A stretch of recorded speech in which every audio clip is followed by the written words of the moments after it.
Halloween house already. I know. There's Santa in his chair. Nutcrackers.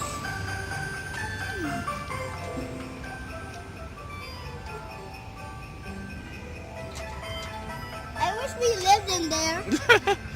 Well, if you lived in there, then you would have had to put up all this stuff. Watch.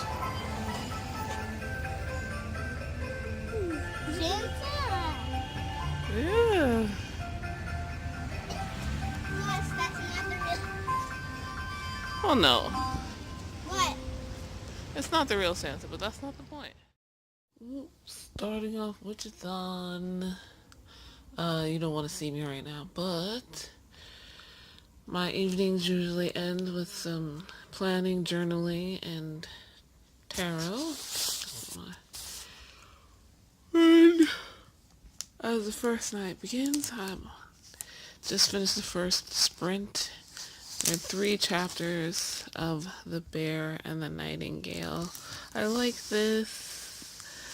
I like it a lot. So far, all the elements include things that I enjoy. So, yeah.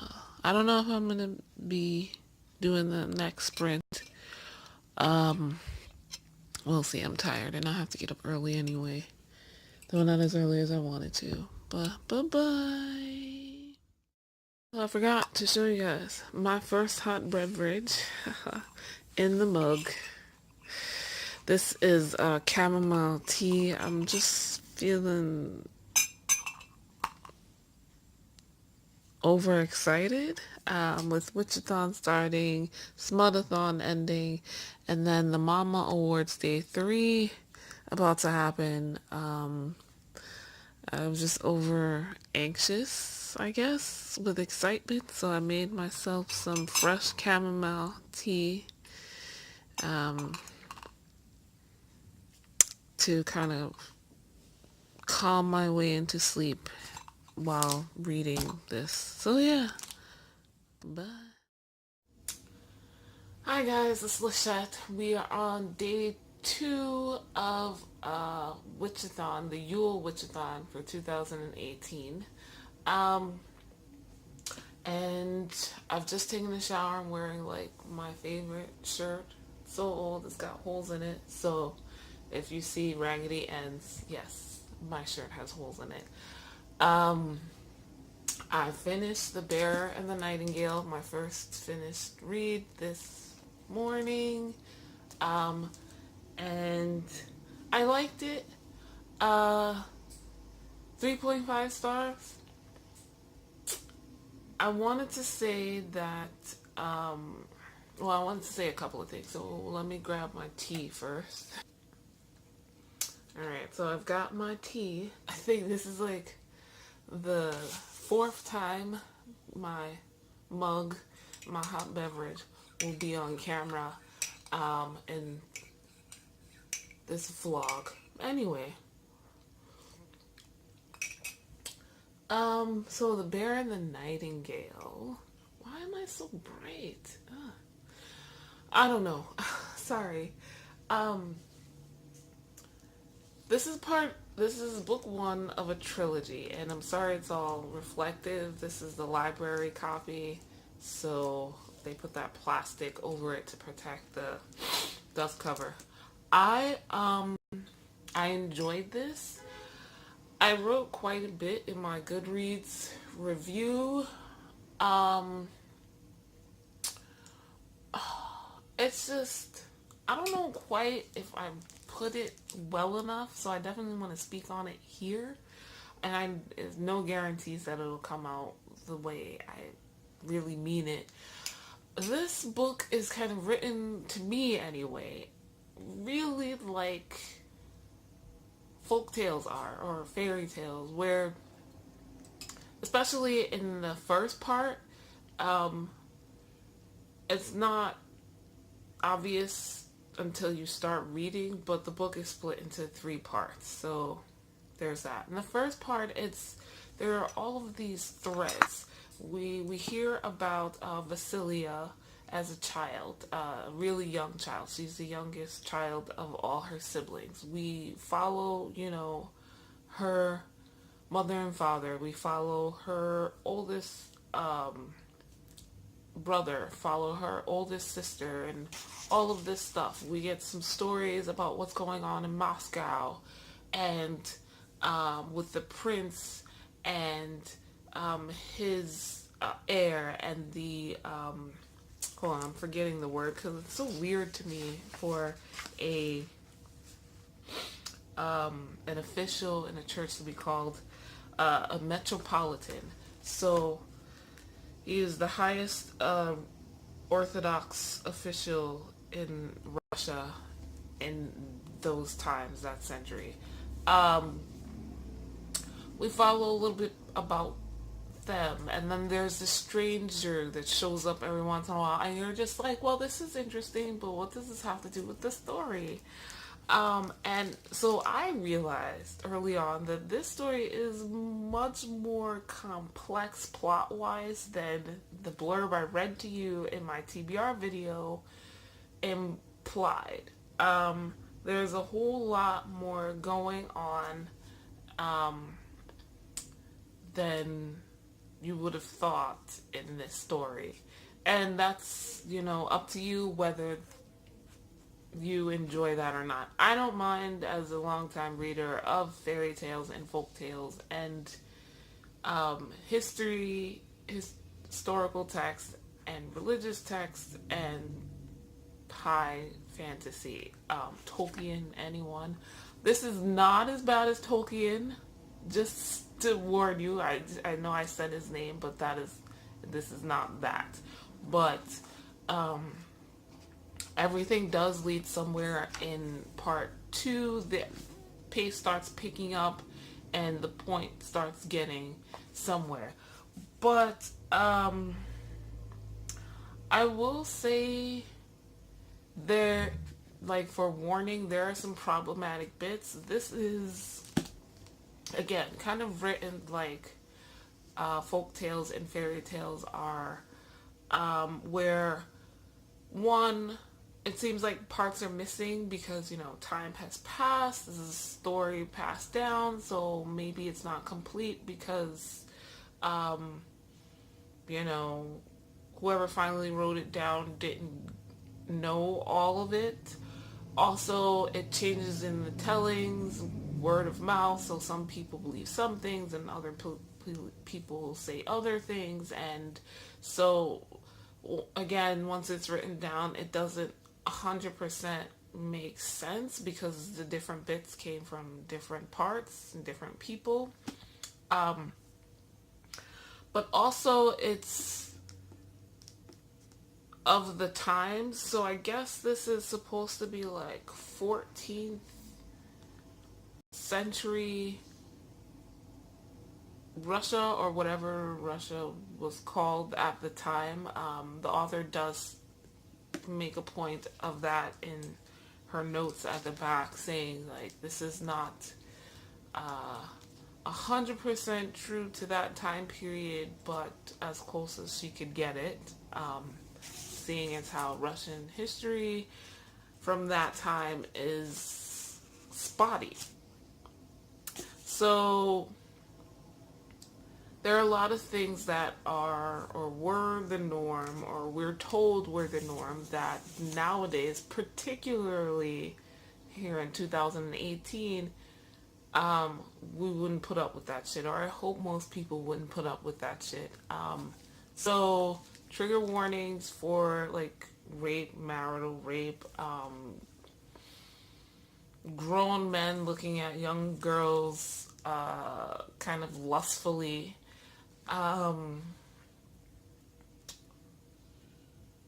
and women just basically having no rights.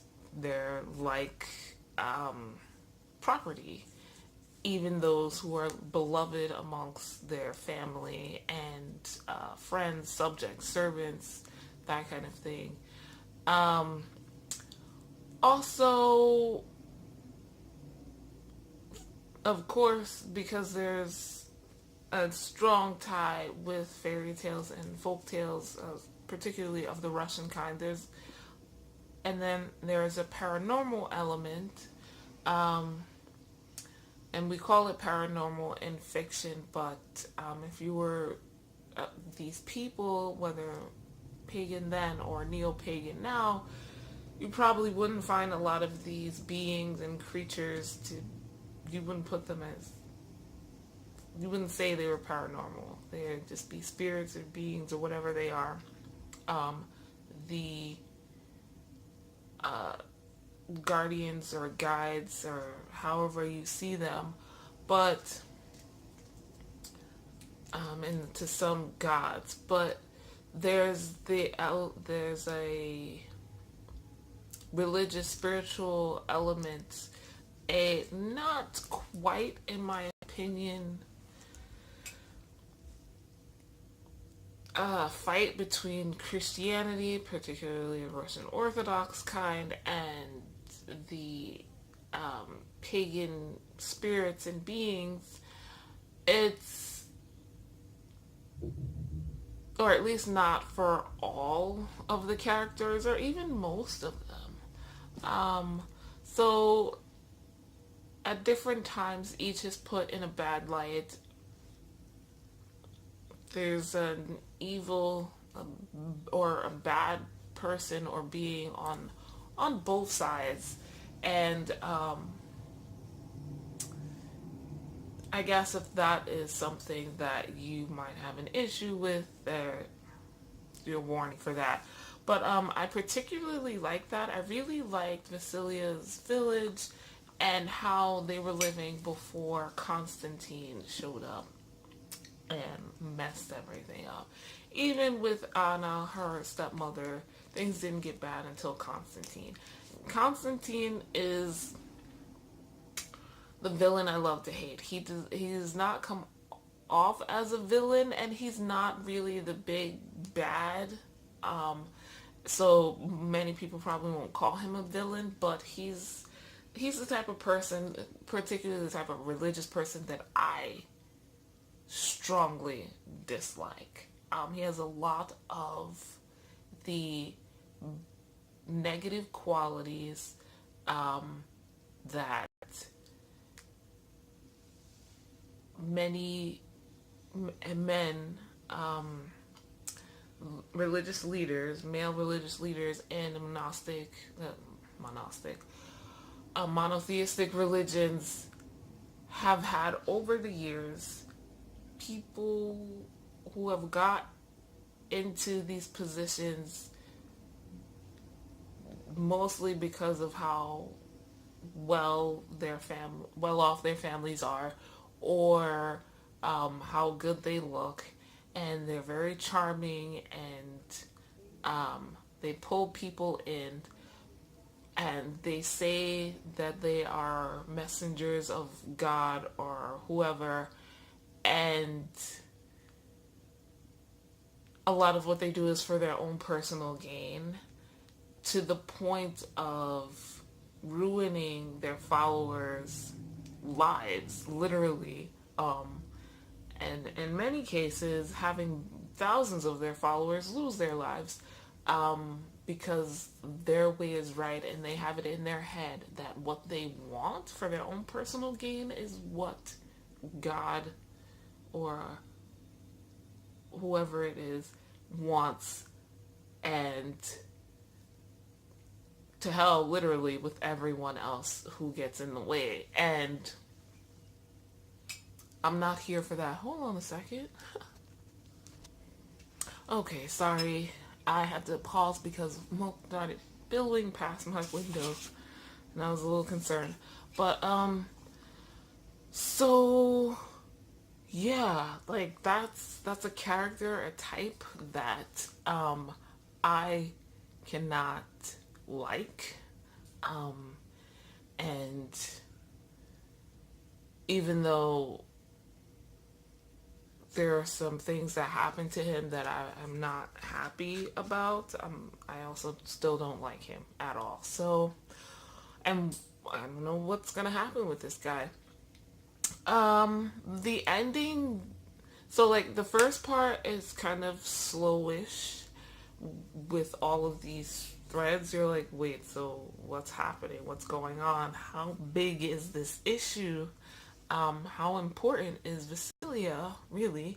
And then part two, the plot threads start to get tied together and things start happening and making more sense. And things start flying around. And then we get to part three, which is the last bit of the story of the book, and things kind of culminate. And while I was about halfway through that, I realized, or I remember, this is the first book of a trilogy. And I started feeling negatively, which may have, no. I was not 100% happy with the ending, and I feel like this is not happened to me since the last Witchathon. So thank you, Witchathon. Thank you, Rhiannon, because the last time was also the book read. The last book I read was the book read where I was just like, I'm not completely happy with the ending. Well, the ending with the bad guy.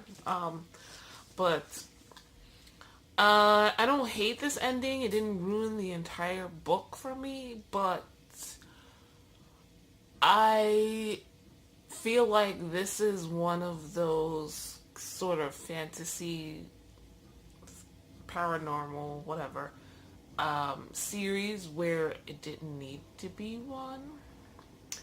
I think more could have happened to finish things here, to tie things up here, and we still could have gotten the next stories. Because I read the synopsis, the blurb, whatever you call it, for the second book, and it doesn't really tell you if it's continuing on, or if it's a new story. And the only reason I'm not like really upset and I'm just slightly irked is the fact that, again, this is very similar to a lot of fairy tales and folk tales.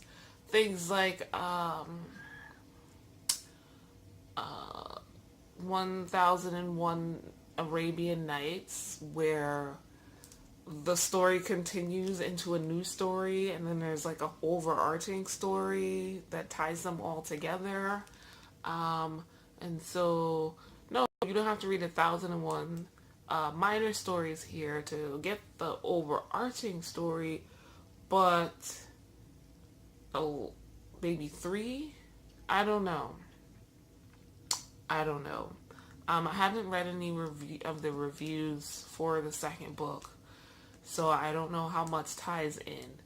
But I don't feel like the big bag was defeated. I'll say that. And I think that was on purpose. It's kind of more like they won the battle, but not the war. Like, the war's not over yet, kind of thing. And I hope that's the case. If it's not, then I'll be pissed. So yeah, that was this. God knows, like, thank goodness this Witchathon started on Friday.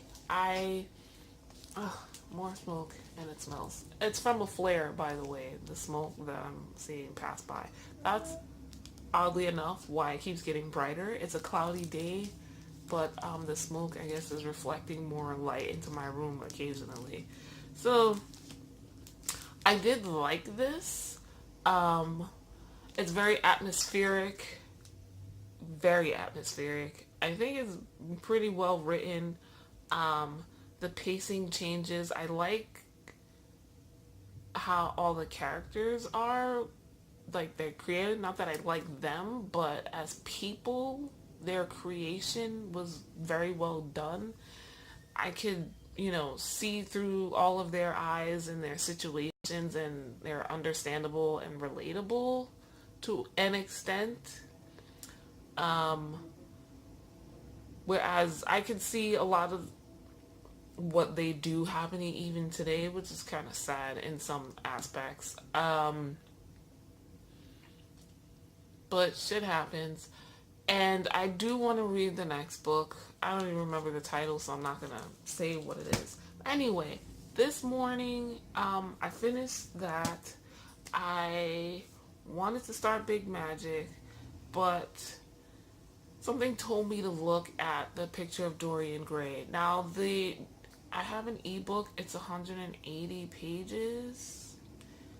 On Goodreads, the version I found is like 300 and something. I don't know what that's about, but I already like the first, the preface by Oscar Wilde.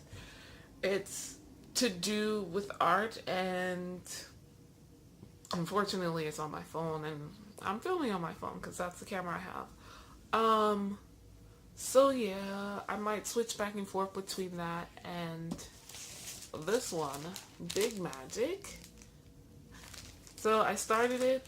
I'm glad I got a physical copy. I've already tabbed a couple of things. The opening quote, it's just like a page there. It's not a quote, actually. It's question and answer. Question: what is creativity? Answer: the relationship between a human being and the mysteries of inspiration. Just that there told me that I was right to get this book. I can't believe I kept forgetting about it and putting it off for like a year. Maybe even two years almost. And I'm already on page 13. I was reading while getting dressed after taking my shower. I'll probably read some more while doing my hair. And then today I pulled out holiday decorations. We don't have a lot.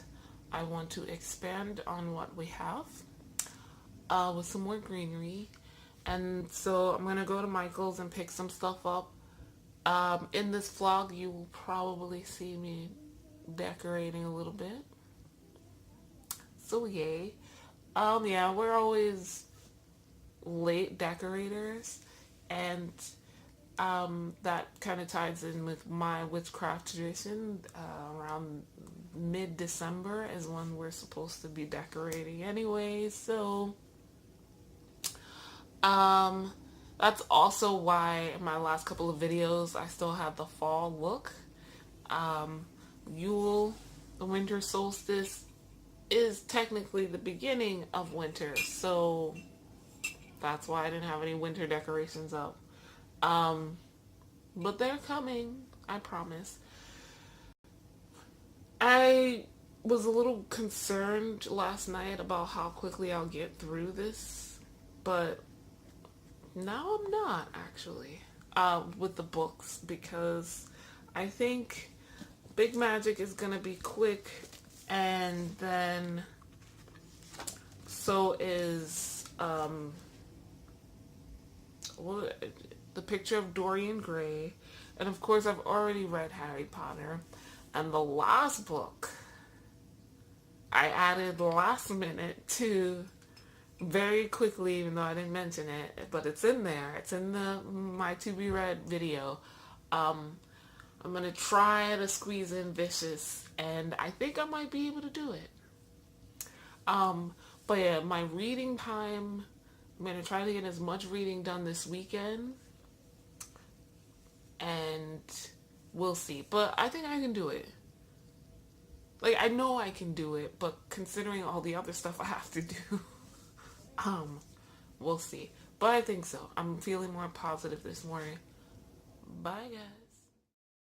So the quote I like from the preface for the picture of Dorian Gray, I always just want to say Oscar Wilde. And I mean, he's the author of the book and the preface, but yeah, it says, the 19th century dislike of realism is the rage of Caliban seeing his own face in a glass. And then it says, wait, what did you do? The 19th century dislike of romanticism is the rage of Caliban not seeing his own face in the glass. I love that. Just the idea of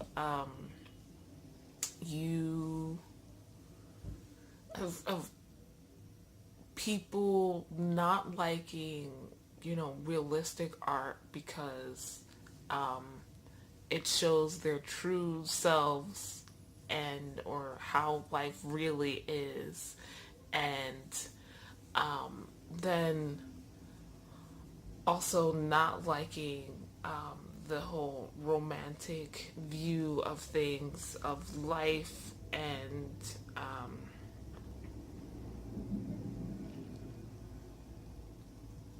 of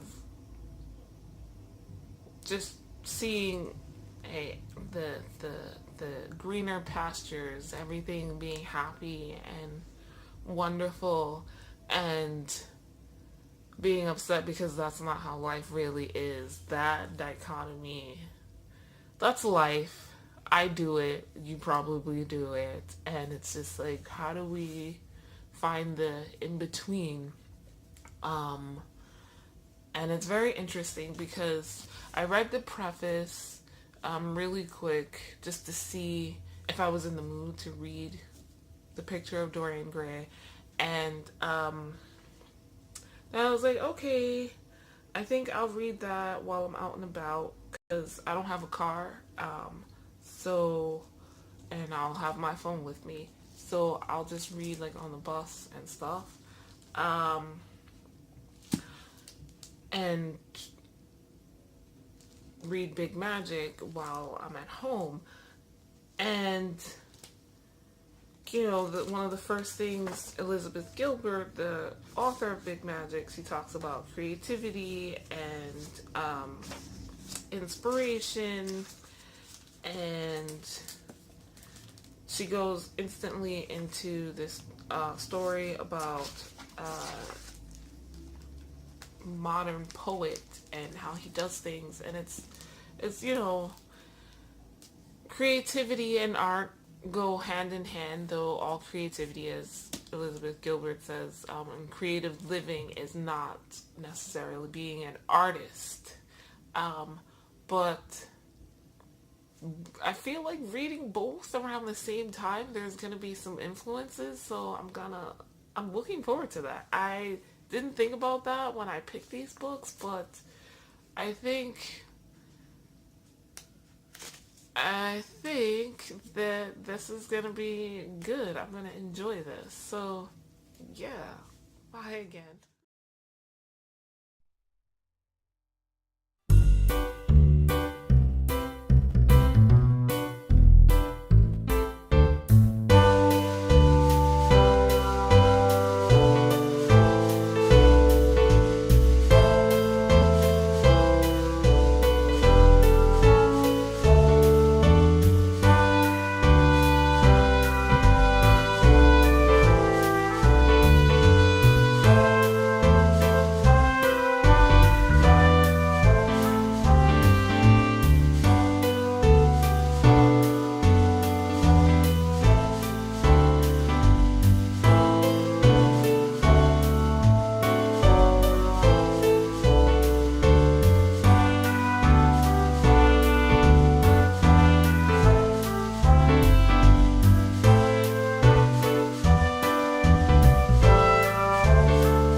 we go.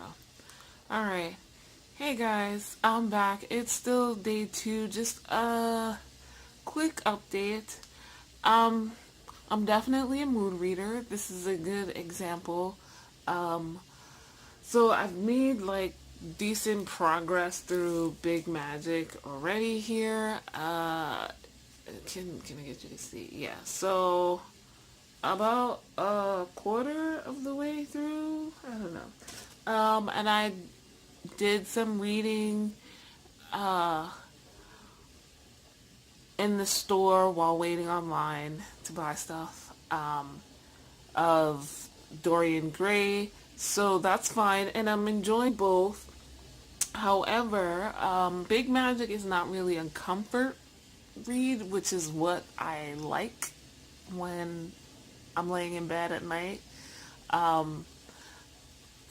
Just to be comforted, and honestly, either a really gripping fiction story, or something that's like fluff, romantic fluff, is usually what I go for at night, before bed or in bed and fall asleep with.